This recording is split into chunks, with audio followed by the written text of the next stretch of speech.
說起 B 站百大 UP 主，你可能會想到老番茄、羅翔、何同學這些如雷貫耳的名字。但你知道嗎？這個現在被稱為 EP 主奧斯卡的獎項，7年前剛誕生的時候，其實是 B 站為了表彰自家創作者搞的一場家宴。今天我們就來聊聊這個從二次元小圈子走向全民關注的獎項，到底經歷了怎樣的進化。故事要從2018年1月26日說起。那天晚上 ，B 站在上海辦了第1屆嗶哩嗶哩 Power Up 年度 UP 主頒獎。要知道，當時的 B 站還是個以 CG 內容為主的小破站，月活 UP 主才57萬多點。但就是這麼個規模 ，B 站決定給創作者們辦一場正兒八經的頒獎典禮。第1屆百大的名單現在看起來挺有意思，敖廠長、Papi 醬、Lex Burner、木魚水星這些老面孔都在，而且你會發現一個特點：遊戲、鬼畜、音樂這3個分区的 UP 主占了大頭。為什麼？因為那會兒 B 站就是這個味兒，二次元文化的聚集地，鬼畜視頻滿天飛。評選標準也很簡單，直接創作力、影響力、口碑力，說白了就是看你做的好不好，火不火，大家喜不喜歡。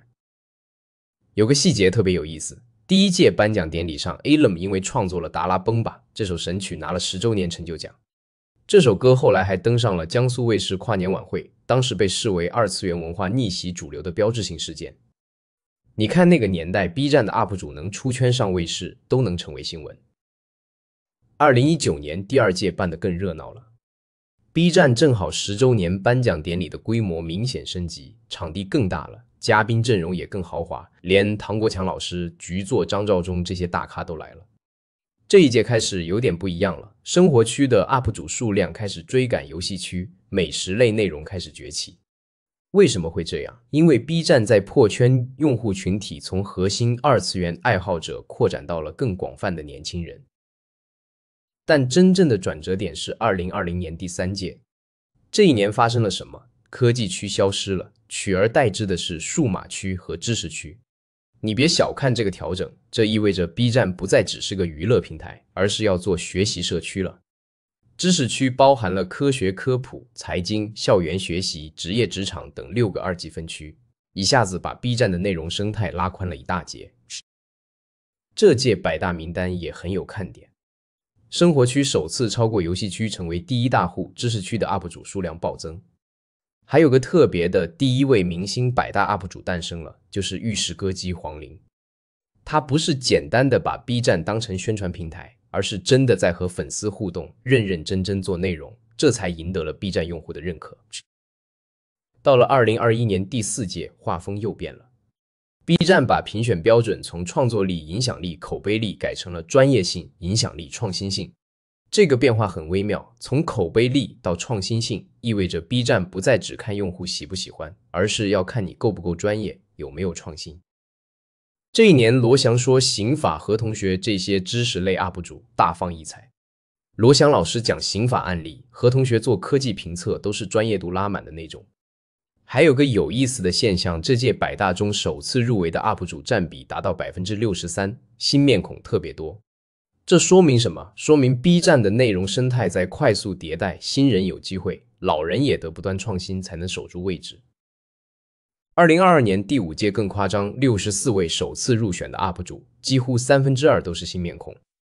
這一年最出圈的作品是什麼？一哥猜想的回村3天，二舅治好了我的精神內耗，播放量超過4000萬，拿了年度最佳作品獎。這個視頻火到什麼程度？全網都在討論，連不看 B 站的人都聽說過。但你知道嗎？這屆開始有人吐槽了。有網友說，好多不認識的 UP 主都上榜了，還有人質疑某某 UP 主數據那麼好，怎麼沒入選？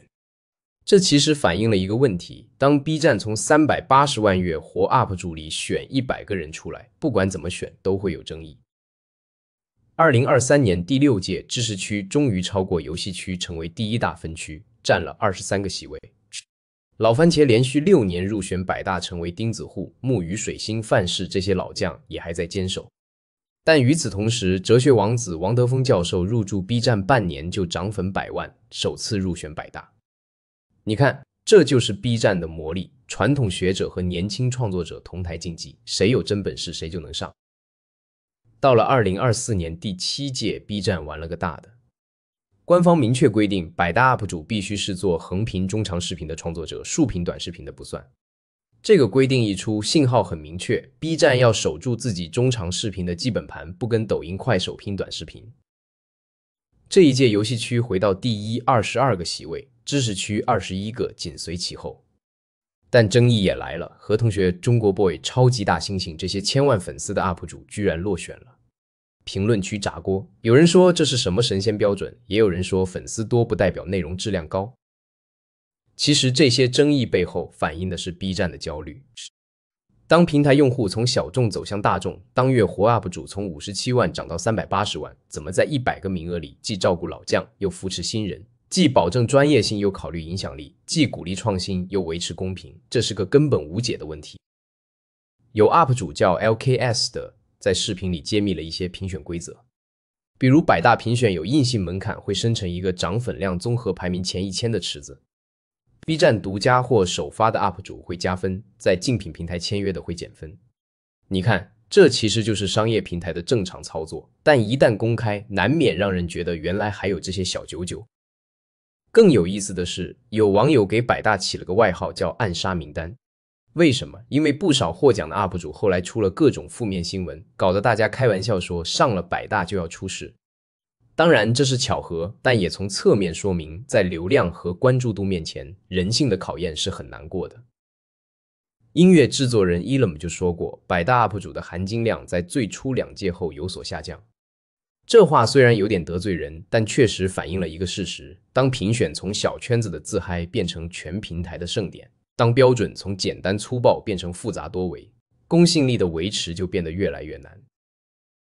但話說回來，百大 UP 主這7年走過來，它最大的意義不在於選出了誰，而在於它見證了整個中國網絡視頻創作者生態的變遷。從2018年的遊戲鬼畜、音樂3分天下到2024年的遊戲知識、生活百花齊放，這個過程就是中國年輕人內容消費習慣變化的縮影。2018年的時候 ，B 站 UP 主創作的視頻只佔平台播放量的 89%， 現在這個比例只會更高。從第一屆的敖廠長、Papi 醬到現在的羅翔、何同學，UP 主們從小眾圈子的偶像變成了全民認可的知識傳播者、文化創造者。新民週刊、每日經濟新聞都說，百大 UP 主名單已經成為讀懂當代年輕人的風向標。